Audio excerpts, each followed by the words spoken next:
Ya, Assalamualaikum warahmatullahi wabarakatuh. Selamat pagi, apa kabar semuanya hari ini? Mudah-mudahan dalam kondisi sehat dan walafiat. Oke, pagi hari ini, keliru, malam hari ini, tapi kita di High Desert nggak mengenal selamat malam ya. Kita mengenalnya selamat pagi. Nah, kita untuk pagi kali ini, dibayangkan aja suasananya lagi pagi hari ya. Lagi semangat-semangatnya.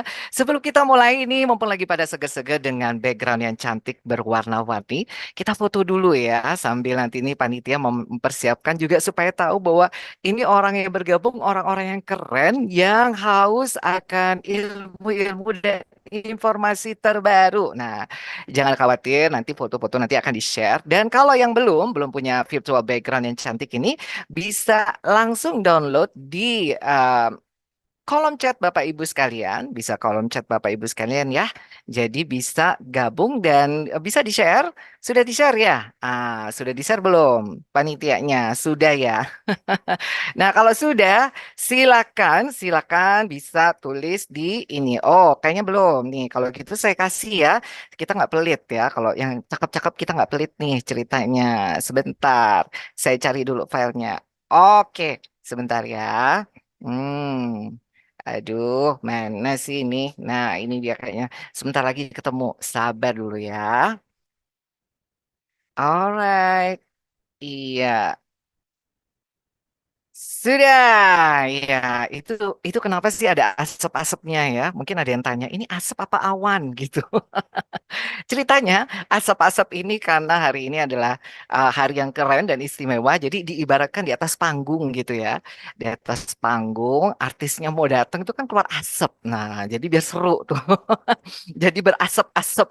Hanya artis-artis keren aja yang mungkin ada asapnya ya. Kita bukan artis-artis nanti yang tampilnya adalah pembicara-pembicara hebat di bidangnya, yang tentu saja nanti bisa bikin efek asap di di panggung webinar kita kali ini.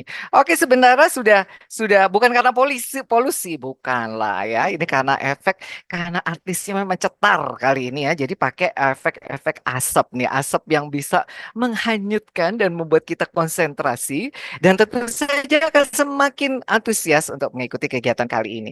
Oke, semua sudah dapat ininya dan kita mulai untuk foto-foto ya. Silakan untuk panitia bisa difoto peserta yang keren-keren ini. Jadi kita juga bisa bisa lihat ya di view-nya saya pakai ini. Alright, pakai speaker.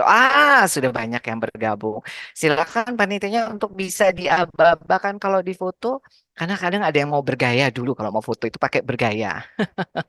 Kalau nggak bergaya kurang. Dengan latar belakang macam-macam ya, tapi nggak apa-apa.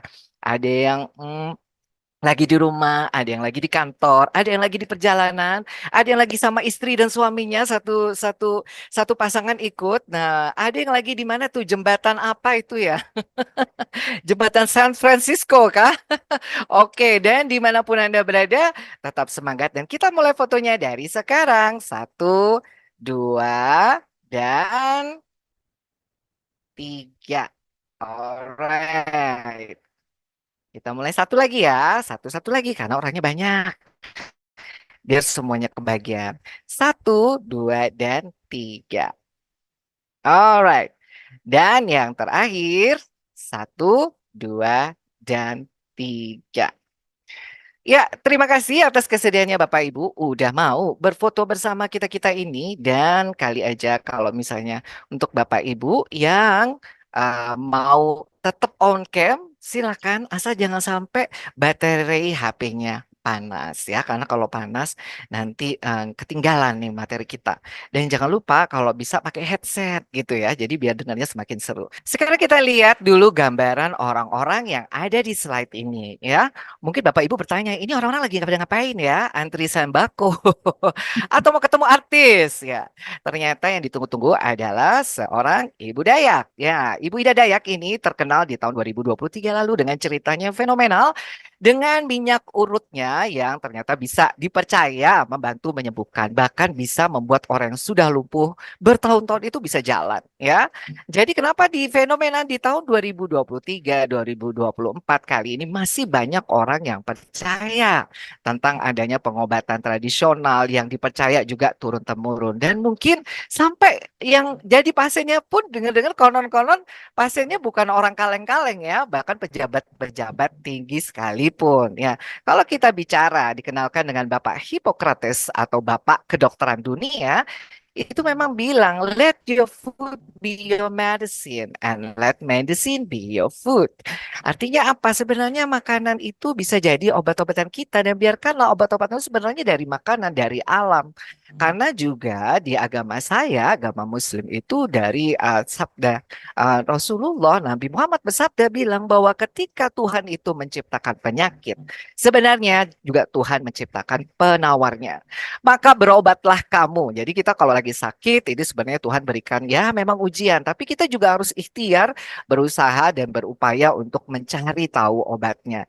Nah, ternyata hari gini di tahun 2024 kali ini, ya, sebenarnya ada banyak pilihan obat-obatan, pilihan terapi, dari mulai yang tradisional sampai yang paling sophisticated, dari mulai yang gratisan sampai yang harganya mahal berjuta-juta. Dari mulai ya mungkin ketemu tabibnya di perkampungan sampai ada yang lari sampai ke luar negeri. Dan kali ini kita akan datang menghadirkan dua narasumber yang luar biasa, yang kali ini akan menjelaskan, mungkin kita bisa tahu paham di mana sih posisinya, ya, kalau kita bicara masuk obat-obatan itu bagaimana. Dan di BPOM sendiri, Badan Pengawasan Obat dan Makanan, itu juga punya kredibilitas untuk bisa memvalidasi mana sih yang pas untuk dikonsumsi oleh orang-orang yang mencari pengobatan. Dan saya perkenalkan narasumber kita yang luar biasa ini, ya. Saya perkenalkan satu dulu. Iya, beliau adalah Dr. Ivan Husada M. Biomed. Ya, beliau adalah Dr. Ivan Husada M. Biomed. Beliau sekolah di S1 Kedokteran Umum Unisula Semarang dan menyelesaikan S2-nya di Prodi Biomedik FK Unisula Semarang. Demikian banyak scholarship. Scholarship itu beasiswa yang dapat diperoleh oleh beliau ke Jepang, ya, juga ke Singapura. Ini kalau orang nggak pinter nggak mungkin dapat scholarship sedemikian bagusnya, ya.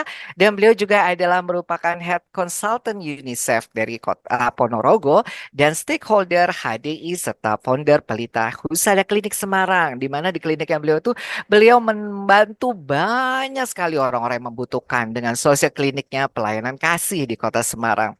Dan beliau merupakan Chief Consultant, Medical Consultant HDI dan juga Star Crown HDI.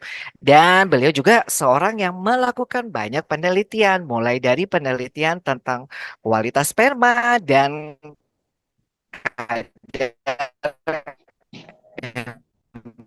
DE atau meladiel mistikus. Ini beliau memang orang yang memang praktisi dan tertarik di dunia.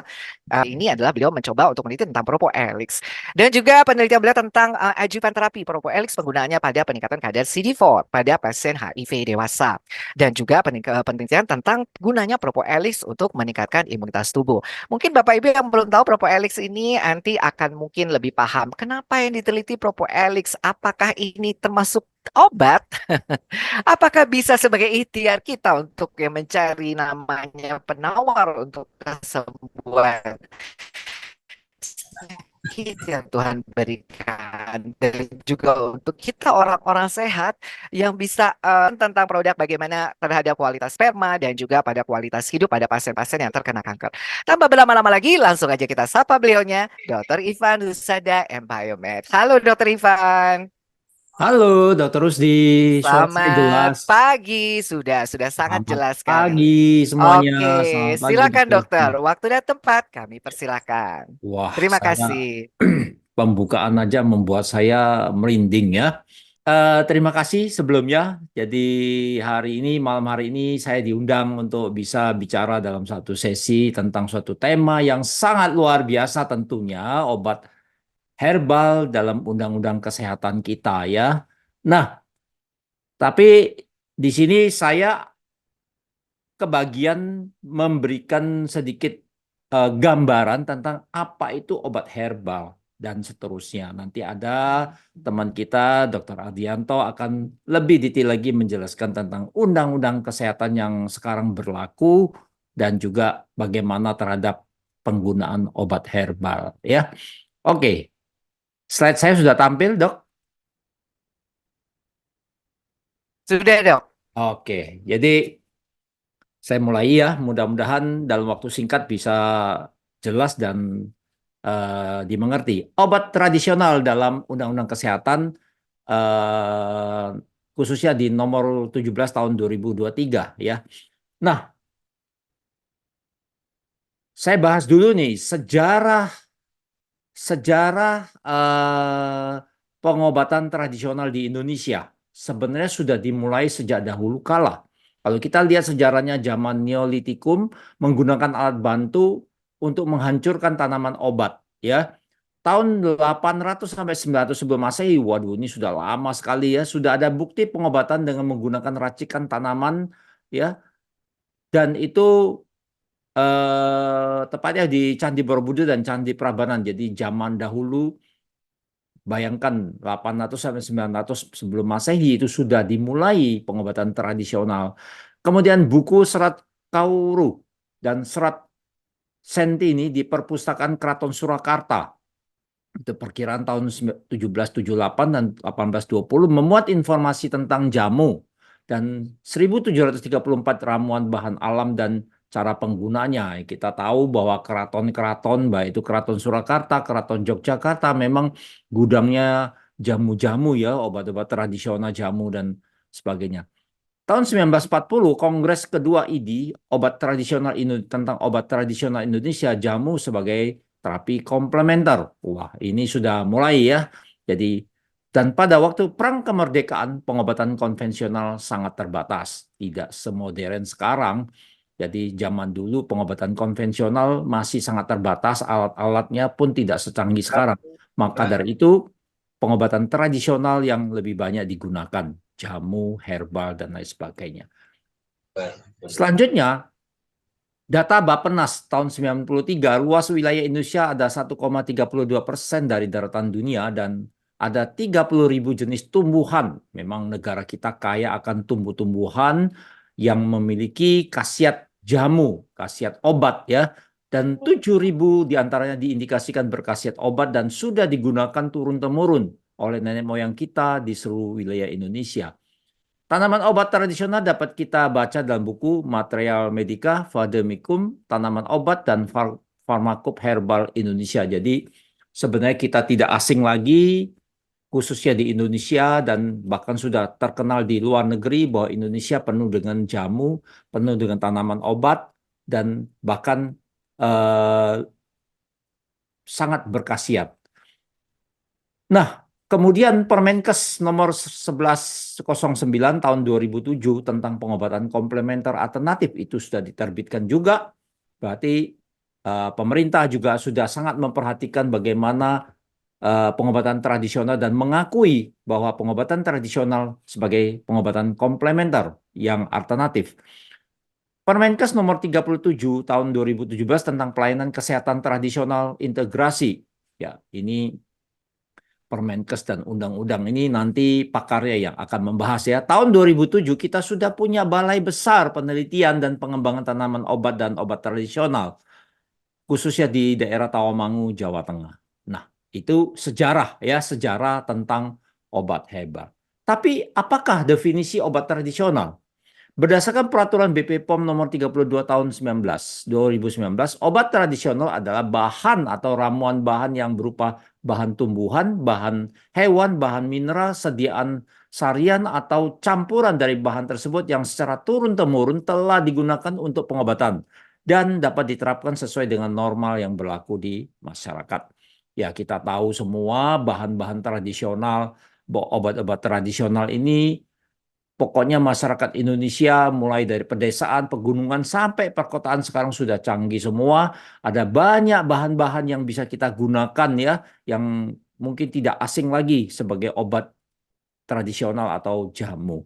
Seperti apa? Contohnya seperti ada temulawak, kemudian ada juga kunyit, kemudian juga ada macam-macamnya yang di sini yang bisa kita lihat di gambar. Next. Nah, kemudian klasifikasi obat tradisional produk di BP POM itu seperti apa sih? Yang pertama ingin saya sampaikan bahwa jamu.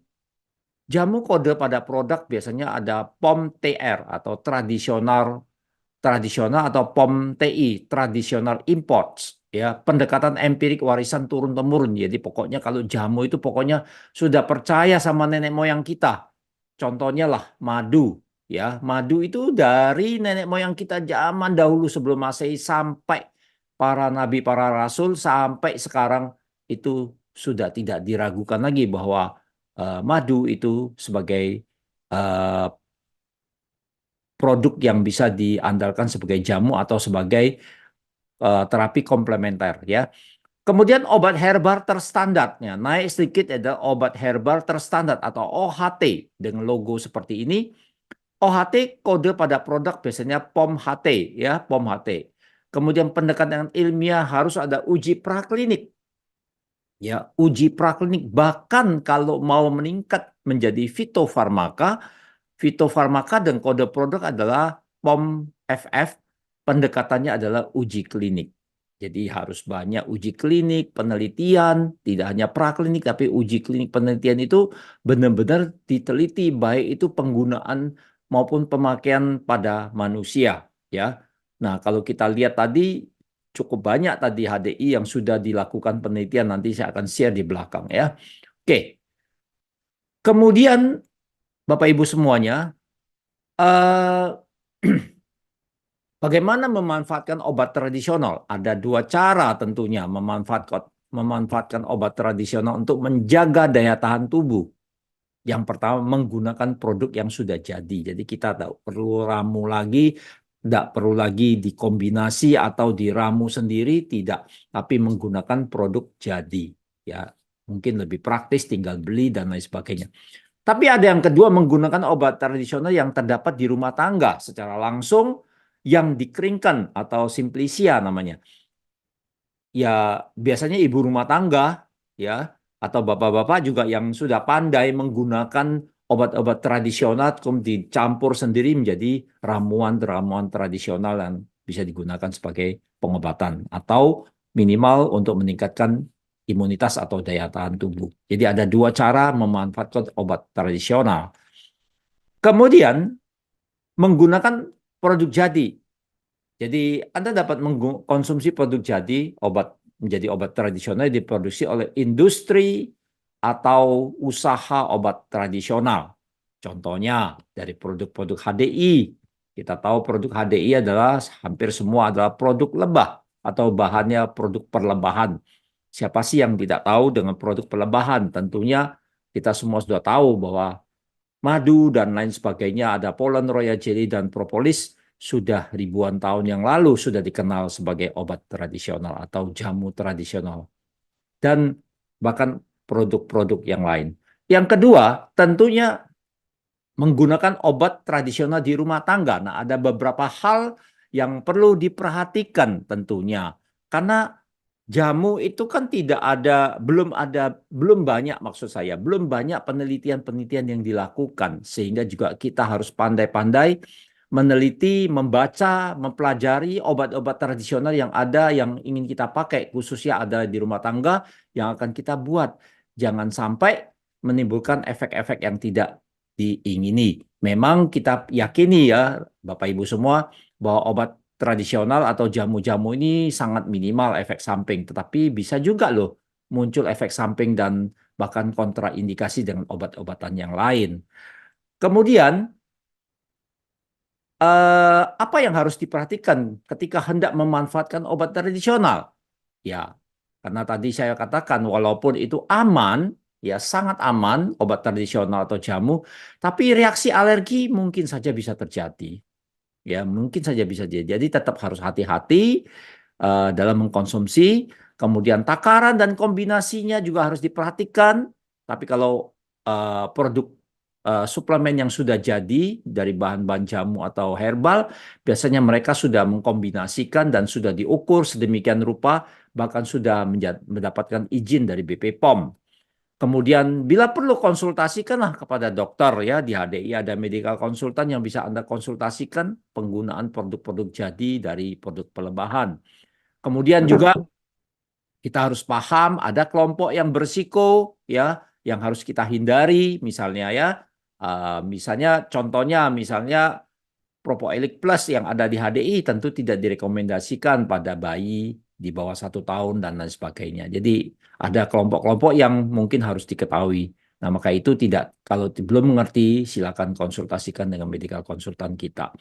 Dan penggunaan jangka panjang, apakah ada hal-hal yang perlu diingatkan atau menjadi efek yang tidak diingini? Ya, hanya saja umumnya di label dari BP POM selalu ada peringatan atau warning. Tetapi pada umumnya obat herbal, jamu atau obat tradisional itu biasanya minimal efek samping ya.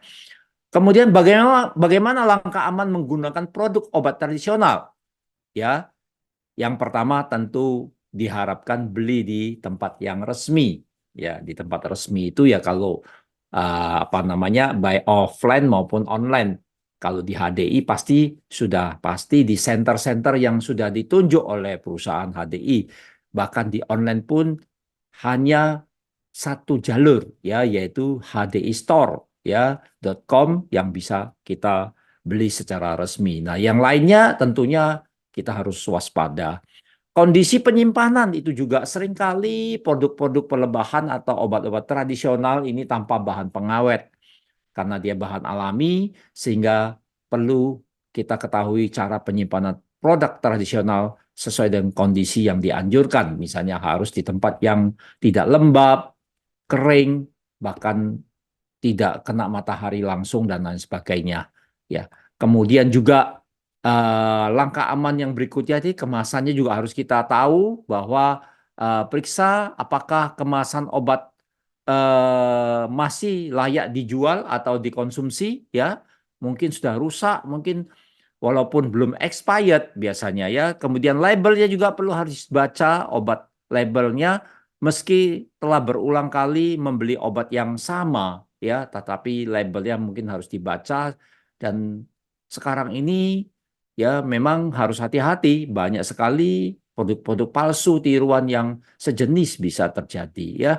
Kemudian bagaimana dengan izin edarnya? Apakah sudah ada izin edar BP POM ya? Karena kalau sudah ada izin registrasi dari BP POM, itu kita pasti lebih aman dan nyaman untuk mengkonsumsi karena pasti sudah di screening oleh pihak Badan BP POM. Dan kemudian pasti ya kita harus perhatikan kedaluarsanya, periksa selalu tanggal kedaluarsa saat membeli produk tersebut. Umumnya tidak di bawah 1 tahun biasanya ya, kalaupun di bawah 1 tahun ya tidak di bawah lagi 6 bulan biasanya ya, antara 6 bulan sampai 1 tahun itu sudah maksimal ya. Oke, nah di sini saya sedikit memberikan contoh dari produk pelebahan yang sudah digunakan dalam dunia medis ya, dunia medis. Tentunya tidak semua produk yang bisa saya sampaikan karena waktu. Nah, propoelik dalam dunia medis itu seperti apa sih? Dan propoelik kita dikenal sebagai imun booster ya, yang sudah favorit di Indonesia namanya HDI propoelik. Dan tahukah kita bahwa propoelik ini dirilis mulai tahun 2010, di mana owner dari Mr. Chia atau Mr. Peter Chia mungkin sudah hampir mencapai puluhan tahun beliau sudah memikirkan bagaimana bisa menghasilkan suatu produk yang berkualitas yang memiliki apa namanya khasiat antioksidan yang begitu besar, maka dilakukanlah ekstraksi bipropolis dan itu dirilis pada tahun 2010. Kemudian 8 tahun melakukan penelitian. Anda bayangkan. Jadi tidak mudah ya untuk mengeluarkan suatu produk dalam posisi masih jamu ya, karena bipropolis adalah getah pohon dari lebah yang dibuat sarang lebah. Jadi 8 tahun itu masih melakukan penelitian dan ada 13 paper penelitian yang sudah disubmit. Kemudian juga di mana dari penelitian dan uji klinis yang terus dilakukan tiap tahun, akhirnya menemukan nilai oksigen radikal absorbent capacity test itu senilai 21.921. Karena propoedik ini memang diekstraksi khusus dengan metode CMCA, ya, dan berasal dari berbagai belahan dunia bahan bipropolisnya. Kemudian ternyata kehadiran HDI propoedik didukung oleh pemerintah, rumah sakit, dan dokter. Karena apa? Karena ternyata pada saat, khususnya pada saat COVID, zaman COVID pandemi, itu cukup banyak, bahkan hampir seluruh Indonesia, HDI memberikan donasi kepada pemerintah, khususnya kepada rumah sakit yang melayani COVID, untuk bisa memiliki imunitas atau stamina tubuh yang baik pada tenaga nakesnya. Kemudian lebih dari 1 juta lebih, bahkan sekarang mungkin sudah 2 juta lebih konsumen yang sudah mengenal dan mengkonsumsi propoelik ini. Selanjutnya, ya, memes ya. Jadi saya katakan bahwa untuk suatu produk masuk di memes yang merupakan daftar Monthly Index of Medical Specialties, ini tidak mudah. Ada berbagai puluhan syarat yang harus dipenuhi untuk bisa masuk ke daftar buku memes. Nah, memes menyediakan ringkasan singkat dari para pakar dokter saintifis tentang informasi produk untuk produk yang diresepkan, dan produk yang tercantum dalam memes lengkap dengan dosis dan untuk demam berdarah, dosis untuk menjaga daya imunitas, dan lain sebagainya. Ini sebagai contoh, tapi tentunya sekarang ini sudah, ya, sebagai informasi, HDI sudah memiliki 21 jenis produk, biproduk, ya, 21 jenis biproduk yang sudah terdaftar dan masuk di buku memes. Nah, ini membuktikan bahwa ini luar biasa, ya. Dan yang lebih lagi luar biasa adalah dalam proses evaluasi dari BPOM, artinya sedang proses, ya. Diharapkan pada awal tahun 2024, diharapkan tidak lama lagi, kan saya sudah mendapatkan informasi juga, mendapatkan approval untuk kategori OHT, obat herbal terstandar, OHT. Jadi kita doakan sama-sama propoelik ini yang kita sama-sama cintai bisa segera dari herbal atau dari jamu sudah berpindah ke OHT, obat herbal terstandar. Kenapa demikian? Karena jujur hari-hari ini kita sudah cukup banyak sekali bukti-bukti penelitian dari propoelik.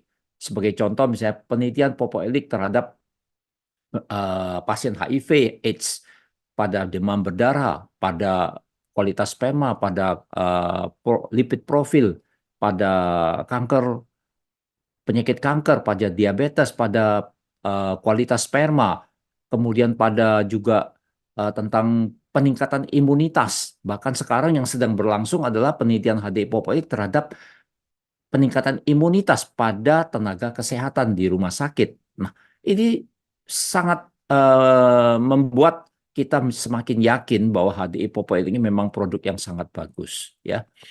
Kemudian kenapa dia bisa bagus? Nah, ini kalau kita mengerti ada 8 jenis antioksidan yang ada di dalam HDI propoelik, mulai dari CAP, caffeine acid vanity ester, krisin, silamic acid, galangin, vinosembin, narigenin, rutin, dan apigenin. Ini merupakan antioksidan yang sangat lengkap sekali di HDI propoelik, di mana dia mempunyai sifat anti jamur, antibakteri, antivirus, antitumor, sebagai kardioprotektif inflamasi, nefroprotektif, hepatoprotektif, ansiolitik, anti kolesterol, anti kejang, anti kanker, antibiotik, antimikroba, antioksidan, anti teratogenik, anti diabetes, dan antidepresan, bahkan peningkatan memori. Jadi untuk orang yang Alzheimer, pelindung DNA atau DNA repair, dan neuroprotektif serta hematoprotektif. Wow, lengkap sekali, ya. Jadi ternyata HDI propoetik ini mempunyai fungsi yang sangat luas sekali. Kemudian senyawa aktif di HDI propoetik ini sudah teruji, tidak perlu ragu lagi kita. Baik itu dari pakar-pakar di dunia maupun dari internal kita sudah diuji juga secara penelitian, dan memang ternyata betul bahwa dia sebagai anti bakteri, antivirus, anti jamur, bahkan anti kanker dan seterusnya. Jadi ini tidak perlu saya jelaskan dan kita yakin dengan penelitian para pakar-pakar yang sudah mendahului ya. Oke, jadi HD-Popelik fungsinya apa? Salah satu contoh sebagai antioksidan, sebagai antiinflamasi, sebagai imunomodulator, itu sangat penting, sebagai imun booster, sebagai antibakteri, antivirus, dan anti jamur. Ya, ini adalah HD-Popelik yang masuk dalam buku MIMS yang tadi saya sampaikan. Ada 21 jenis produk yang sudah sampai hari ini terdaftar di buku MIMS. Ya, bahkan yang terakhir adalah HDI Bone and Joint Health. Juga akreditasi produknya sudah tidak perlu diragukan lagi. Jangankan ada APLI, MUI, MIMS, bahkan semua organisasi-organisasi bisnis sudah memberikan akreditasi yang luar biasa kepada produk HDI. Ya, sehingga kita tidak perlu ragu lagi untuk mengkonsumsi. Nah, itu yang bisa saya sampaikan, Dr. Rusdi dan rekan-rekan semua tentang sedikit pengenalan tentang obat herbal atau obat tradisional. Terima kasih dan saya kembalikan ke moderator, Dr. Rusdi. Baik, terima kasih banyak Dr. Ivan. Kali tadi presentasi yang luar biasa. Sekali lagi untuk Bapak Ibu yang sudah mengenal propolis, tentu tadi yang disampaikan seperti mengingatkan kembali tentang luar biasanya produk Propoelix. Dan kali ini kita undang satu lagi narasumber yang gak kalah luar biasanya dengan asap-asap yang sudah ada di uh, vertical background kita, kita sambut virtual background kita sambut beliau adalah Dr. Adianto Panggeso SHMH. Beliau menyelesaikan kuliah kedokterannya di Brawijaya Malang dan beliau juga merupakan ahli hukum yang mana beliau menyelesaikan kuliah hukumnya di Universitas Terbuka Todoluko Palu dan juga beliau saat ini sedang belajar untuk administrasi negara di Universitas Terbuka. Beliau juga merupakan lulusan S2 Hukum Pemerintahan di Palu dan dan lagi sedang menjalankan kuliahnya di S3 Hukum Kenegaraan Universitas Kristen Indonesia Jakarta. Dan beliau memiliki kompetensi hukum dan pekerjaannya sebagai dokter dan praktisi hukum kesehatan. Mari kita sama-sama sambut kehadiran beliau, Dr. Adianto Panggeso SHMH. Halo Dr. Adi. Halo, Dokter Rusdi. Iya. Apa kabarnya, Dok? Baik, terima kasih. Semangat pagi semuanya. Semangat pagi. Oke, mungkin Bapak Ibu pada bingung ya, kenapa kok menghadirkan ahli hukum, dokter ahli hukum nih pada kesempatan kali ini ya. Karena kita ini sebenarnya juga untuk meyakinkan untuk para dokter-dokter yang mungkin juga masyarakat yang pengen tahu lebih banyak tentang kalau kita dokter itu kan kadang dibatasi ya sikap kita dalam beretika dan namanya etika kedokteran juga dengan kaitannya dengan profesi sebagai dokter itu sendiri. Nah, dan juga termasuk dalam bagaimana kita menyarankan apakah boleh kayak gini itu yang sudah tertera di MIMS ini, apakah bisa membuat dokter ini percaya diri untuk bisa merekomendasikan makanan kesehatan seperti Propoelix ini. Dan kali ini beliau memang ahlinya karena di sini juga beliau paham betul dan mungkin sedang juga membedah Omnibus Law, Undang-Undang Kesehatan yang terbaru. Dan kali ini beliau dengan kiprahnya membantu para rekan-rekan di profesi medis kedokteran dan juga banyak membantu fasilitas kesehatan untuk menyelesaikan masalah-masalah yang berkaitan dengan sengketa medis. Nah, ini bukan pembicara biasa, ini pembicara keren yang kita hadirkan kali ini ya. Dan untuk kali ini kita modelnya agak talk show, jadi saya tanya-tanya, jadi kayak intrusi-intrusi sama Dokter Ardi, karena Dokter Ardi ini saking pinternya, jadi bahasanya harus dibumikan gitu ya. Jadi nanti saya agak nyela-nyela gitu kalau sayanya nggak ngerti. Dan untuk Bapak Ibu yang mau bertanya, silakan tulis di kolom chat, nanti kita akan bahas di sesi diskusi langsung. Monggo Dokter Ardi bisa dipresentasikan materinya. Ya, Ya, baik. Terima kasih, Dokter Rusdi. bis Sudah tampak ya, sudah Dok, silakan Dok. saya Profesor ya. Ya, baik teman-teman. Kali ini kita akan bincang-bincang tentang obat tradisional dalam Undang-Undang Kesehatan. Eh, ini Undang-Undang Nomor 17 Tahun 2023 yang diundangkan tanggal 8 Agustus tahun lalu. Jadi belum setahun umurnya ya, yang dibuat dengan teknik Omnibus Law. Nah, nanti saya modelnya dengan Dr. Rusdi kali ini webinar talk show gitu ya. Jadi ada diskusi kecil di antara kami. Bagi teman-teman yang akan ada pertanyaan, silakan tulis di kolom chat. Dr. Rusdi, obat tradisional itu bagus atau tidak sih? Ah, ya bagus dok. Apanya yang Saya juga bagus? penyuka ya, penyuka. Dalam hal apa? Bagus.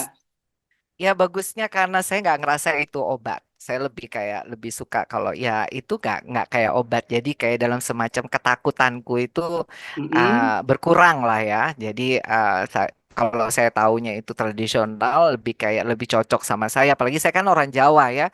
Dari kecil kadang suka dikasih beras kencur, kunyit madu, kayak gitu Ya, gitulah. kesan Kalau saya subjektifnya dengar lebih itu aman gitu ya, secara iya, psikologis lebih lebih aman tenang secara batinnya gitu ya. psikologis, lebih tenang. Iya, Oke, betul. Itu kalau dari sisi manfaat saya. lain Iya. kira-kira apa? Bagusnya obat tradisional lain apa kira-kira? Selain dari segi psikologis, kesehatan, terus apa lagi kira-kira?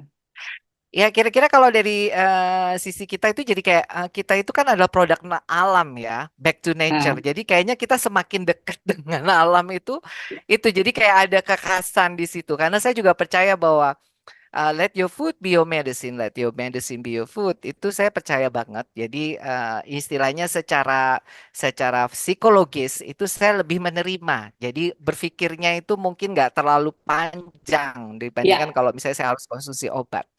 artinya secara psikis dan kesehatan lebih meyakinkan gitu ya. Ada satu Yes. sisi yang dokter Rusdi belum sebut. Ya, lebih murah. Tapi ternyata Terus, juga yang selain sebagian belum murah, tentu murah ya.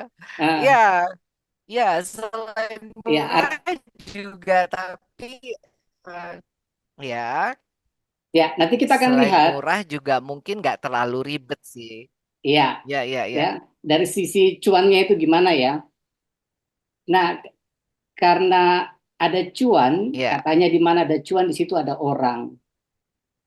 Nah, di mana ada orang di situ ada hukum. Itu dulu Dokter Rusdi yang saya mau buka.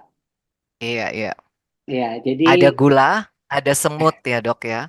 Ada duit, ada hukum, ya ada cuan, ada orang.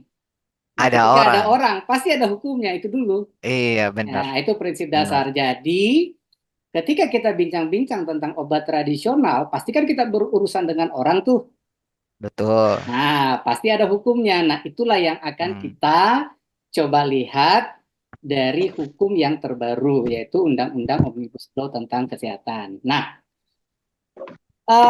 tentu ada banyak kepentingan orang terhadap obat tradisional ini. Siapa saja kira-kira yang punya kepentingan terhadap obat tradisional ini?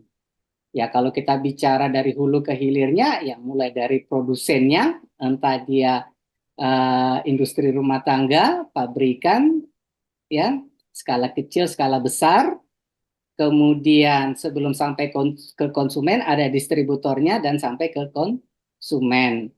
Nah, Hmm. karena banyak kepentingan orang-orang, ya, baik sebagai Mhm. produsen, distributor, konsumen terhadap obat tradisional ini, disitulah hukum hadir.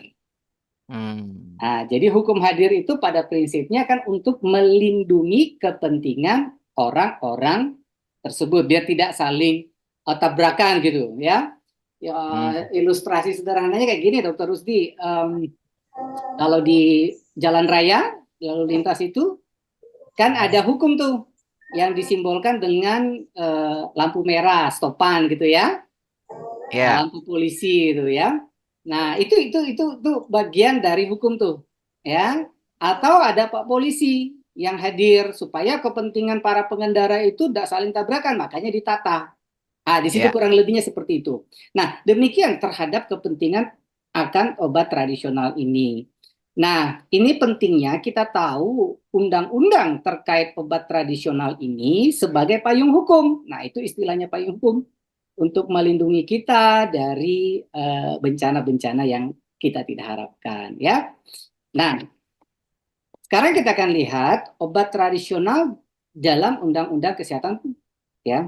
kira-kira dalam hal apa peran obat tradisional dengan definisi kesehatan seperti ini, Dokter Rusdi? Ya, ini di Hmm. pasal 1 angka 1, pasal 1 angka 1 Undang-Undang Kesehatan disebut bahwa kesehatan itu adalah keadaan sehat seseorang, baik Hmm. secara fisiknya, badannya, ya, Hmm. juga jiwanya. Ya tadi Dokter Rusdi Hmm. sempat singgung-singgung soal jiwa gitu, psike, ya. Nah, kalau kita bicara jiwa itu di dalamnya ada unsur pikiran, perasaan, Ya, kehendak gitu ya. Baru dengar kata tradisional herbal itu udah nyaman rasanya ya dibanding kalau ya. kita dengar sesuatu yang sifatnya kimiawi ya. Nah, maupun secara sosial ternyata. Jadi sehat Hmm. itu bukan hanya fisiknya tapi juga jiwanya maupun sosial. Sosial artinya terhubung dengan orang lain. Nah, menurut saya sih termasuk teman-teman yang hadir dalam Zoom ini, Dokter Rusdi, termasuk orang yang sehat secara sosial juga karena mau terhubung berelasi dengan dunia luar gitu ya. Alhamdulillah, kita termasuk orang-orang yang sehat Iya ya, kan? Dok ya. Ya, kalau Jadi, kalau badannya benar, sehat hari tapi di ini dalam banyak, rumah iya, terus gitu kan ya. betul, betul. Ya, Mm-mm. nah gitu ya. Iya, Walaupun sekarang kita untuk terhubung dengan orang lain tidak harus ketemu secara fisik, tapi itu juga bagian dari betul. kesehatan ternyata ya. Mm-mm. Jadi bukan saja sekedar terbebas dari penyakit. Nah ini Dokter Rusdi. Nah, kenapa lagi Nah tuh? itu tuh untuk memungkinkannya hidup Produktif. Jadi kalau nggak produktif. produktif berarti buat apa sehat? Gitu ya Ya maksudnya? artinya bukan kategori sehat dalam Oke. makna Undang-Undang Kesehatan. Betul, betul, Oke. betul. Ya, ya, ya, Nah, ya. jadi kesehatan dalam Undang-Undang Kesehatan itu sehat fisik, jiwa, sosial, dan kita Produktif. produktif. Nah, itu kalau Yes. produktif bisa ada cuan kan? Betul, ada cuan. Nah, kira-kira peran obat tradisional di sini ada enggak menurut Dokter Rusdi? Ya, ada lah, ada ya. Ada Sangat kan? ada, sangat Ah ada. iya, Ya, ya sangat bisa ada. bisa sehat fisiknya, jiwanya, Jiwanya, sosialnya, sosialnya. iya kan? Dan Iya, betul. bisa cuan kan? Produktivitas. Iya, bisa cuan. Betul, betul. Oke, kita lanjut. Nah, sekarang kita mulai agak masuk ke substansi ya, tadi pengantar-pengantar. Hmm, Ah, mengenai istilah Dokter Rusdi, selama ini kan kita kenal istilah obat tradisional, Nasional. sebagaimana di judul flyer kita ya. Mhm. Nah, di dalam Undang-Undang Kesehatan Omnibus Law ini, obat tradisional itu tidak ada lagi, Dokter Rusdi. Oh, Ya, istilah lah ya, kita bicara istilah. iya, iya, iya. Nah, jadi istilah obat tradisional di dalam 458 pasal Undang-Undang Kesehatan itu tidak ada. Oke, oke. Ah, ah. Tapi penyebutannya diganti dengan istilah obat bahan alami. Obat bahan alami. Ya, OBA, ya, ya oke. saya singkat OBA ya. Hmm, Ini memang term yang tertulis di dalam Undang-Undang Kesehatan. Jadi sekedar pengetahuan saja dulu di awal bahwa obat tradisional itu tidak ada istilah itu. Istilah ya. Yang hmm, ada adalah obat bahan alam. alam. Tetapi di peraturan sebelumnya memang masih menggunakan obat tradisional. Mhm, Nah, kalau kita bicara peraturan perundang-undangan, itu ada mhm, tingkatan-tingkatannya, Dokter Rusdi, ada mhm, levelnya, ya, mhm, ada hierarkinya istilah kita. Yang paling mhm. tinggi itu kan kita di Indonesia itu kan Undang-Undang Dasar ya Ya, 1945. Kemudian di bawahnya itu ada yang namanya undang-undang, ya. undang-undang, betul. Baru peraturan di bawah undang-undang itu macam-macam, mulai dari Ya, peraturan pemerintah, peraturan presiden, termasuk nanti ya. di bawahnya ada peraturan menteri kesehatan gitu ya, Hmm, dan peraturan kepala daerah lainnya ya, ya. Nah, semua peraturan-peraturan ini sifatnya hierarkis, artinya yang atas, yang tadi saya mhm, katakan paling atas, ya kalau undang-undang dasar terlalu abstrak, minimal mhm. di undang-undang kesehatan yang akan kita bahas ini, itu Iya, jadi rujukan. oke, paham. Jadi Betul. rujukan peraturan di bawahnya. Hmm, Jadi ketika pemerintah mau buat peraturan pemerintah, peraturan presiden, peraturan menteri hmm, kesehatan, peraturan BPOM, dan hmm, sebagainya, itu hmm. tidak boleh bertentangan dengan undang-undang kesehatan yang akan kita bahas ini. Oke, Paham ya? paham. Nah, karena itu rujukan saya sekali lagi hanya pada Undang-Undang Kesehatan ini ya. Oke. Sebab peraturan pelaksana, peraturan turunan dari Undang-Undang Kesehatan ini belum ada. Oke. Belum ada. Bukan Iya. berarti peraturan-peraturan sebelumnya termasuk yang disebut Dr. Ivan tadi tidak berlaku. Iya. Masih boleh berlaku selama tidak bertentangan Tangan. dengan Oke. Undang-Undang Kesehatan ini. Jadi memang kita akan, tapi saya lihat substansinya beda kok tentang pengaturan obat tradisional ini ya. Ada beberapa perbedaan, tapi kita sangat menantikan memang. Begitu nanti ada peraturan pelaksananya, kita bikin webinar lagi, Dokter Rusdi ya. Sekarang kita Serius pakai nih. ya, iya Serius. dong. Kalau Dokter Rusdi undang ya, Kasih tepuk tangan dulu di kolom chat ya, karena ini jarang-jarang, ini ilmu mahal. Ayo, kalau enggak, saya nggak akan ajak Dokter Adi lagi. Mana nih komennya di kolom chat? Terima kasih Dokter Adi, tulis ya gitu ya. terima kasih. Asik, iya, terima kasih. Lanjut dong. Ya, OBA Oke. ya. Jadi saya akan singkat OBA itu obat bahan alam atau obat tradisional yang kita pahami selama ini. Itu prinsipnya adalah dia berasal bahannya itu Mhm. dari sumber daya alam, namanya saja bahan alam. Oke. Maka asalnya dari alam. Apa Alam. saja alam itu? Ya ada tumbuhan, ada Hmm. hewan, jasa trenik ya, Mm-mm. mineral atau bahan sumber daya alam lainnya atau campuran yang tadi gitu loh. Hmm. Campuran bisa tumbuhan dan hewan digabung dan sebagainya. Intinya bahannya adalah alam. Itu yang pertama. Oke. Yang kedua, ini sekali lagi term yang ada di Undang-Undang Kesehatan ya. Itu telah digunakan turun-temurun, artinya turun-temurun itu ya bukan satu turunan tentunya, bukan satu generasi, ya kan? Udah turun temurun lagi Iya, gitu iya, ya. iya. Ya. Kemudian, tetapi nih ada kata atau. Bagaimana dengan obat bahan alam I- yang relatif baru? Baru ditemukan. Baru ditemukan ya. Sebenarnya sudah Mm-mm. lama pastinya gitu loh. Ya, Cuma ya, baru ya. ditemukan bahwa ternyata dia punya khasiat obat gitu loh. Ah, ah. Apakah tidak bisa masuk kategori OBA? Tetap Hmm. bisa ya, dengan Hmm. catatan sudah dibuktikan berkhasiat, aman dan Mutu. bermutu. Jadi Oke. tidak harus lagi oh tunggu sudah sekian Tuh. dekade gitu loh baru diakui sebagai OBA, tidak. Ya kalau Ya, menurut ya, ya. Undang-Undang Kesehatan yang baru ya. Ya. Nah, kemudian peruntukannya apa? OBA ini, peruntukan OBA ini. Nah, ini penting untuk kita perhatikan karena ini akan terkait semuanya dengan yang namanya kesehatan, pelayanan kesehatan, upaya kesehatan, bla bla bla bla bla, ya. Hmm. Nah, sekarang kita lihat nih. OBA ini untuk pemeliharaan. Artinya pemeliharaan sakit tidak sakit perlu Mhm. Perlu dong, perlu. perlu Ya, namanya kan ya. dipelihara ya, Ya, maintenance untuk ya. maintenance gitu Ya, ya. betul. Beda dengan obat kimiawi Iya, yang harus dengan resep dokter. Obat ya kita betul. bicara obat kimiawi ya dengan resep dokter, obat keras gitu ya. Iya, iya. Itu kan tidak bisa untuk pemeliharaan gitu loh. Nggak bisa. Oke. Nah, Iya. yang berikut manfaat lain adalah untuk peningkatan, bahasa lainnya promotif, Yes. untuk pencegahan atau preventif. Jadi bukan hanya Ya. sekedar maintenance tapi untuk meningkatkan ya membuat hidup lebih hidup katakanlah seperti itu ya. Mhm. Untuk mencegah penyakit dan juga bisa untuk mengobati. Jadi Hmm. pengakuan akan obat bahan alam ini itu diakui sebagai pengobatan. Artinya bisa Batang. untuk ngobatin ya atau kuratif Mhm. ya. Mhm. Dan garis miring atau pemulihan kesehatan dalam hal ini rehabilitatif paliatif. Artinya setelah sakit mungkin beberapa fungsi itu tidak tidak bisa kembali normal tapi tetap masih bisa dipergunakan, bisa diharapkan pemulihannya lewat obat bahan alam ini ya. Nah, yang paling penting, nah ini nanti kita akan lihat bahwa pembuktian OBA itu secara empiris dan atau ilmiah. Dokter Rusdi, lihat Hmm. nggak yang saya tandai merah di bawah itu, Yang ya, mana?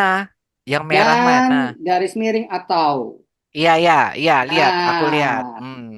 kalau ada eh, kata conjunction seperti ini, ya, Mhm.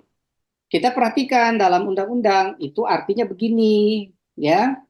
Pertama, untuk membuktikan itu bahan untuk pengakuan ya itu sebagai obat bahan alam yang bermanfaat ya dan aman, itu pembuktiannya itu ada dua. Mhm. Tapi dua ini bisa salah satu saja, Dokter Rusdi. Iya, iya.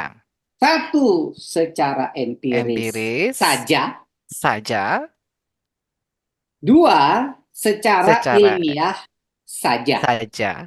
Oke, Bisa juga dua-duanya, empiris dan ilmiah. ilmiah. Itu maknanya dan garis miring atau. Oke. Berbeda dengan kata atau yang di atas itu. Telah Hmm. digunakan turun-temurun atau sudah Mhm. dibuktikan. Artinya walaupun dia barang baru, Mhm. ya, tapi bisa dibuktikan tidak perlu harus turun-temurun gitu loh. Hmm. Itu bisa diakui sebagai Hmm. OBA. Clear sampai sini, Dokter Rusdi? Clear. Inilah senangnya ya kalau kita bicara ini mbok-mboknya undang-undang. Jadi turun. Jadi kalau yang ini dibedah, apapun di bawah kita ini yang di atas mengerti, jadi bisa lebih memahami asalkan masih sesuai dengan undang-undang yang besar tadi yang dokter sampaikan. Iya, dokter Adi senang banget dengan ini. Ya, Silakan baik. Saya dokter. lanjutkan. Bagaimana Yes. OBA dengan Vaskes? Mhm. Ya, atau Yes. puskesmas atau rumah sakit. Ada enggak sih relasinya, korelasinya dalam pengaturan Undang-Undang Omnibus Law ini? Kita lihat Mhm. dulu apa sih Vaskes itu. Nah, coba lihat ini yang saya biar singkat ya, langsung lihat yang warna merah aja dulu yang sebelah Ya. kiri ya. Vaskes itu intinya tempat penyelenggaraan pelayanan kesehatan ya dengan Mhm. pendekatan nah ini promotif, preventif, kuratif, rehabilitatif dan atau paliatif. Boleh oleh Mhm. pemerintah, boleh juga oleh masyarakat. Oke. Masih related kan dengan yang ini tadi OBA? Sangat related. Iya, Ya, sangat ini related. promotif, Oke. kuratif dan sebagainya. Oke. Nah, sekarang kita Nah, lihat Vaskes itu apa saja? Saya soroti dua dulu di sini, ya. yes. Puskesmas. Mhm. Coba lihat tuh yang warna merah puskesmas. Sama Ya, kan? Promotif, sama. preventif, kuratif, rehabilitatif dan atau paliatif dengan mengutamakan promotif preventifnya. Yes. Artinya puskesmas boleh nggak sih melayani OBA ini? Boleh sekali. Boleh, sudah Boleh. ditentukan oleh undang-undang. Jadi Oleh silakan undang-undang. melakukan pendekatan dengan puskesmas terdekat. Nah, Nanti sekarang kita iya, iya, lanjut, lanjut, dok. sekarang dasarnya ini gitu loh. Kasih Iya, tahu iya, ini iya. undang-undang baru nih gitu loh. Jangan alergi dengan OBA gitu loh. Nah, sekarang rumah sakit. Gimana Iya, dengan rumah sakit? Bisa nggak? Tuh, bisa banget. bisa Iya, banget gitu loh. betul. Ya. Iya, Jadi iya, iya, iya. tidak ada market ya puskesmas dan rumah sakit Sakit. untuk OBA. Kan tadi saya katakan manfaat OBA itu kan bukan cuma dari segi sehatnya, tapi Ya, ada sisi cuannya gitu ya. Ya, yes. ini senada dengan spirit Undang-Undang Kesehatan loh. Bukan cuma sehat, Hmm. tapi juga bisa produktif. Ya, Oke. produktif pasti cuan. Nah, terus ini apa nih? Bagaimana dengan Empiris. Hmm. pembuktian? Nah, Hmm. biasanya kan kalau kita kan selama ini bicara pembuktian di ranah hukum ya, Dokter Rusdi ya. Hmm. Nah, ini pembuktian eh, OBA itu gimana sih sebenarnya kalau menurut Undang-Undang Kesehatan ya? Aha. Nah, pertama dia bilang empiris. Empiris itu apa gitu ya? Empiris itu secara sederhananya sesuatu yang bisa diindra, fakta ya. Kalau menurut Hmm. KBBI-nya berdasarkan pengalaman, pengalaman doang masuk kok gitu ya. Hmm. Tapi ada dalam kurungnya terutama yang diperoleh dari penemuan, percobaan, Mhm. pengamatan ya yang telah dilakukan. Pertanyaannya, Hmm. kalau bukti Hmm. empiris bisa diakui, bagaimana dengan testimoni Dokter Rusdi? Bisa nggak Oke. sebagai dasar pengakuan pembuktian suatu OBA? Oke, aku jawab ya, perkara Ya, salah atau enggak, jangan ya, marahin ya, aku. ya. Menurut aku bisa kalau memang ini pengamatan betul-betul ini memang sebuah fakta ya, dia menceritakannya dan apalagi kalau kita tahu sendiri misalnya dia mengalami perubahan itu dan nyata, boleh ini dikatakan sebagai bukti empiris. Yes, boleh. Tapi, Ah, nah ini ingat tapi nggak kenapa nih? Tapi testis? ya Soal testis ingat nggak Dokter Rusdi? harus ada dua testis Ya, itu. testis itu ada berapa sih? Ada dua testis itu Ya, yang kalau cuma satu kan bukan testis ya, namanya. bukan tes, Tes tes atau saja. tis gitu. Bukan kan? Oh ya, Testis. Dua. ya, Artinya, satu saksi bukanlah saksi. bukanlah saksi. Nah, itu Iya. istilah di dunia hukum. Tetapi Hmm, dalam konteks pembuktian empirik OBA tentunya yang dimaksud di sini adalah fakta-fakta ya, enggak mungkin juga cuma fakta satu terus itu langsung diklaim juga enggak. Ya, Makin betul. banyak makin bagus. Karena itu rajin-rajinlah kalau ada testimoni sampaikan kepada dokter Anda gitu ya. Hmm.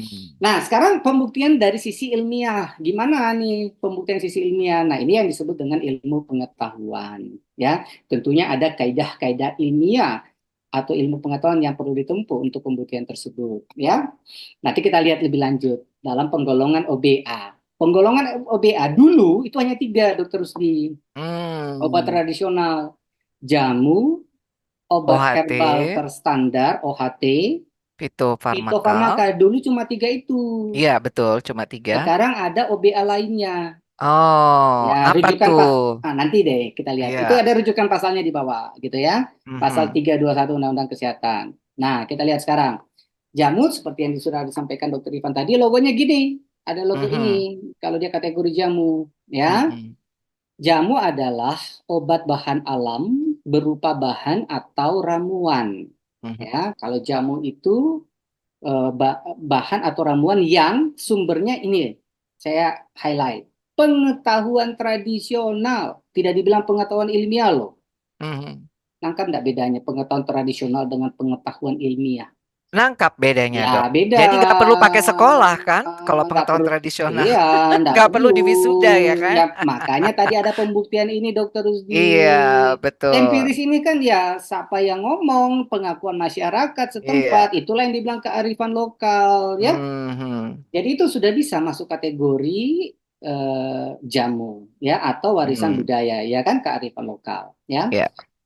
Untuk pemeliharaan bla bla bla bla sama aja ya. Nah, sekarang Yes. kita lihat di atasnya itu ada yang kategori namanya OHT, Obat herbal obat herbal terstandar. terstandar. Mhm. Ini agak sedikit bisa dikatakan kelas pengakuan ilmiahnya lebih tinggi daripada jamu, Dokter Rusdi. Mhm. Ya, mengapa? Kita lihat yang warna merah itu dibuktikan keamanan dan khasiatnya secara ilmiah. Mhm. Kalau yang jamu tadi tidak perlu ilmiah-ilmiahan. Yang penting Betul. pengakuan empiris dari Maka. masyarakat, ya. Jadi kalau OHT sudah harus ada pembuktian ilmiah melalui uji praklinik, ya. Mhm. Apa uji praklinik itu? Bahan tadi dilakukan uji coba pada hewan coba Mhm. untuk menilai keamanan dan khasiatnya. Kata kuncinya kan dua. Ya, Pertama dia berkhasiat dan aman. Itu betul. intinya. Mhm. Ya. Nah, sebelum sampai ke manusia diujilah pada hewan coba. Inilah yang dikenamakan uji praklinik. Klinik. Pada OBA, obat bahan alam atau obat tradisional, yang masuk kategori OHT itu setelah melalui uji praklinik. Klinik. Ya. Seperti yang disampaikan tadi oleh Dr. Ivan, bahwa Propoelix itu sementara dalam proses menuju OHT. Secara substansi sudah ada, tetapi secara administratifnya pengakuan formilnya, ya, jadi lebih tinggi pengakuannya. Nah, di atasnya lagi apa? Ini yang namanya fitofarmaka, ya. Fitofarmaka ini kelebihannya apa dibanding dengan, sorry, ada yang kelewat tadi, Dokter Rusdi. Ini bahannya juga sudah terstandarisasi kalau mulai dari OHT. Standarisasi itu maksudnya gini, ingredientnya jelas, kemudian kadarnya jelas. Ya, beda dengan jamu. Dokter Rusdi, Oke. Iya, ya, iya. kalau jamunya Dokter Rusdi, langganannya Mbok Jamu di Malang, ya, ini contoh. Dengan langganannya Pak jamunya Dokter Ivan di Semarang, ya, katakanlah sama-sama katakanlah beras Beras kencur. kencur. Ini contoh Ah, yang paling ya, ya, common gitu ya. ya. Kira-kira standarnya sama enggak sih? Mungkin beda. Mungkin kalau yang di Beda Semarang dong. lebih Ya manis mungkin karena campurannya jumlah. campur Kalau kita bicara ingredient utamanya saja kadarnya udah beda. udah beda, Takaran cara, ya betul. kan? Nah, Ya, beda kalau OHT itu sudah ada standarisasinya ya. Itu bedanya yes. dengan jamu. Nah, kalau Mhm. fitofarmaka satu step lebih tinggi lagi, dia bukan Mhm. hanya uji praklinik pada hewan, Ya, tapi sudah masuk pada uji klinik, yaitu pada yes. manusia yang dicoba. Nah, ini juga Mhm. tadi kalau dengar info dari Dr. Ivan, sementara proses ya Dr. Rusdia penelitian propoelix untuk subjek manusia ya. Betul. Ongoing prosesnya. Sekarang kita lihat yang tadi Dr. Rusdia tambahan nih. Ini tidak ada sebelumnya nih. Di Undang-Undang Kesehatan yang Aha. baru ada OBA lainnya. Kita lihat ya. Ya. Dia tidak memberikan definisi sebenarnya, tapi dia hanya menyebutkan contohnya antara lain, ya. Kalau dia menyebutkan antara lain berarti nantinya tidak terbatas ini saja, gitu ya. Nah, sementara yang disebut di dalam Undang-Undang Kesehatan, Mhm. yang dimaksud OBA itu antara lain ya berupa produk OBA inovasi baru, ya, Mhm. produk OBA impor. Nah, sekarang impor udah masuk, Dokter Rusdi, boleh masuk OBA. Dulu tidak bisa. Ah, Makanya jadi saya katakan, misalnya dari tumbuh-tumbuhan yang dari luar negeri tumbuhnya boleh dong yes, masuk ke kita ya? boleh. Makanya masuk Ah, kategori OBA lain. oke. Paham ya? Iya, iya, Oke, paham. ya sekedar pengenalan aja. Nanti lebih Hmm, jelasnya nanti kita akan lihat di peraturan pelaksana ya. Nah, sekarang kita lihat di sini iya, iya, iya. pelayanan kesehatan tradisional. Pelayanan kesehatan tradisional kalau di dalam pasal 22 itu dikatakan bagian dari penyelenggaraan upaya kesehatan. Penyelenggaraan upaya Hmm, kesehatan ini eh, apa namanya? Urusan pemerintahan, ya. Penyelenggaraan upaya kesehatan itu program pemerintah lah bahasa sederhananya. Nah, pelayanan kesehatan tradisional itu bukan obat loh ya. Pelayanan kesehatan tradisional itu bagian hmm, dari program pemerintah. iya, Sederhana iya. gitu ya. Karena bagian dari program pemerintah pasti ada perlindungan pemerintah atas itu. Itu dulu poinnya yang saya sampaikan ya. Oke. Baru kita lihat jenis-jenisnya. Nah, berdasarkan cara pengobatan pelayanan kesehatan tradisional ini, sekali lagi caranya ya, itu ada Ya. dua, Dokter Rusdi, Mhm. dibaginya. Satu by skill, ya, berdasarkan keterampilan, seperti acupressure, Ya. gitu ya, pijat, ya. Mhm. Yang kedua adalah bahan obat alam atau ramuan di sini.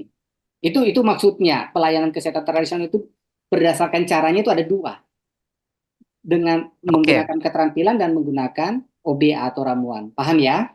paham. Nah, ini dilakukan berdasarkan pada pengetahuan, keahlian, dan atau nilai yang bersumber dari kearifan lokal. Mhm. Kenapa saya highlight ini di dalam pasal 160 Undang-Undang Kesehatan? Artinya, ketika kita bicara pelayanan kesehatan tradisional, nuansa ilmiah itu bukan hal yang mutlak atau menjadi prasyarat. Oke. Tangkap dulu ya. Tangkap. Berarti Tapi kalau ada ilmiah pasti lebih bagus dong. iya, iya, iya. Makanya itulah mungkin ya kayak maaf-maaf kayak pelayanan ibu Ida Dayak atau pelayanan tabib-tabib tradisional itu tidak melanggar hukum. Kasarannya begitu ya. Jadi dia boleh termasuk pelayanan kesehatan tradisional. Begitu kan maksudnya Dokter Adi juga? Intinya bersumber dari kearifan lokal. Tapi sekali lagi, Iya. bahasa di dalam tataran undang-undang itu, Dr. Rusdi, masih bersifat abstrak dan umum, general dia. Maka Hmm. kita sangat menunggu peraturan pelaksana dari undang-undang itu. Ya, Oke, ya peraturan paham, paham. dalam waktu dekat. Iya, Infonya iya, seperti iya. itu ya. Hmm. Nah, kita lanjut dulu. Bagaimana cakupannya? Ya, cakupannya seperti tadi, motif, preventif, kuratif, rehabilitatif, dan atau paliatif. Tuh, pelayanan kesehatan tradisional bisa loh dipakai untuk kuratif, Oke, benar, rehabilitatif, bisa. paliatif. Ya, bukan Dan hanya untuk promotif preventif. Dan dilakukan di mana? Bisa dipraktekkan bisa seperti itu. dipraktek mandiri. Oke. Eh, ya, praktek mandiri itu Mm-mm. baik untuk tenaga medis, ya pengertian tenaga medis itu dokter atau dokter gigi termasuk spesialisnya, dan juga tenaga Ya. kesehatan non medis. Ya, Hmm. bisa di Hmm. puskesmas, Dokter Rusdi. Hmm. Bisa juga nanti ada namanya vaskes tradisional. Ya, Hmm. beberapa saya lihat dinas kesehatan sudah buat namanya Gria Sehat. Ya, Iya, iya. kemudian rumah sakit dan vaskes lainnya. Sekali lagi kita tunggu peraturan pelaksananya. Tapi intinya bisa memungkinkan itu secara Bisa, undang-undang betul. boleh. Ya, Iya, nah beberapa rumah sakit ada yang sudah memberikan pelayanan itu, betul, Dok. betul. Hmm. Nah, bagaimana ketersediaan? Coba kita lihat nih. Di pasal 162 dibilang pemerintah pusat dan pemerintah daerah itu bertanggung jawab loh, Dokter Rusdi, Hmm. atas ketersediaan vaskes tradisional ini. Jadi ada tanggung Ja- jawab pemerintah pusat dan daerah loh untuk mengadakan. Berarti kalau nggak ada, kita bisa minta pertanggungjawabannya gitu Iya, kan ya? iya. Dan gini, dan tidak Oh, tidak tidak gitu. tidak tidak mungkin kita akan dihambat oleh pemerintah. Justru Oke, pemerintah itu oke. welcome. Harusnya begitu. Yes, Oke, ya oke, ini oke. amanah undang-undang. Saya cuma menyampaikan saja. Alright, Kalimatnya seperti alright. itu. Ya, boleh dicek itu Oke. rujukannya di situ. Nah, coba Mm-mm. lihat di pasal 163 dibilang masyarakat diberi kesempatan Mhm. seluas-luasnya loh Oke, untuk oke. mengembangkan, meningkatkan, menggunakan yang kestrat yang penting ini Hmm, dapat iya, iya. dipertanggungjawabkan baik benefitnya pas Manfaat dan dan keamanannya. keamanannya. Nah, intinya di situ ya. Nah, oke, Nah, oke, oke. jelas ya. Nah, Jelas sekali, Dok. terakhir, resume Hmm. ya. Pada prinsipnya, pelayanan kesehatan tradisional khususnya melalui obat tradisional atau obat bahan alam merupakan bagian dari program pemerintah yang namanya penyelenggaraan upaya kesehatan. Itu Yes. makanya OBA ini dilindungi dan diatur oleh pemerintah melalui peraturan perundang-undangan. Oke? Oke, Oke, Dokter Rosi? terima kasih banyak Dokter Gas, Adi. ya. Iya. Oke, baik, saya Baik, kembalikan ke oke. Dokter Rosi. Baik, terima kasih banyak buat Bapak Ibu sekalian atas waktunya. Sudah setia bersama kita selama nggak terasa 2 jam penuh.